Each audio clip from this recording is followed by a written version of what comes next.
PERT राज एक पुराने हवेली में रहने आया था। कमरे के कोने में एक बड़ा धुंधला सा आईना था जिस पर काला कपड़ा पड़ा था। मकान मालिक ने कहा था, इसे कभी ना उतारना। एक अकेली रात राज की जिज्ञासा हावी हो गई।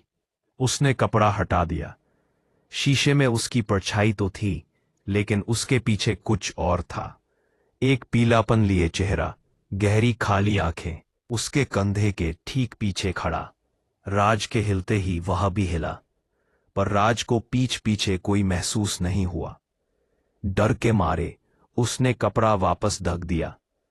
अगले दिन से छोटी छोटी अजीब बातें होने लगी।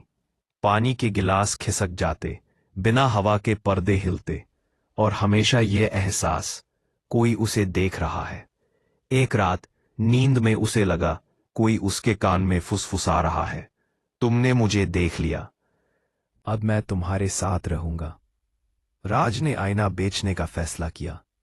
कबाड़ी वाले ने आकर शीशा उठाया और चला गया। उस रात राज को चैन की नींद आई। सुबह उठकर उसने स्नान किया और शेव करने लगा। बाथरूम के शीशे में अपने चेहरे के ठीक पीछे उसने फिर वही पीला चेहरा देखा, लेकिन अब वो और करीब था और उसके होंठों पर एक टेढ़ी सी मुस्कान थी। तभी उसका फोन बजा। कबाड़ी वाले की पत्नी का रोता हुआ स्वर था, साहब वो शीशा, उसमें से किसी की परछाई नहीं जाती। मेरे पति के पीछे हमेशा एक और शख्स दिखता है।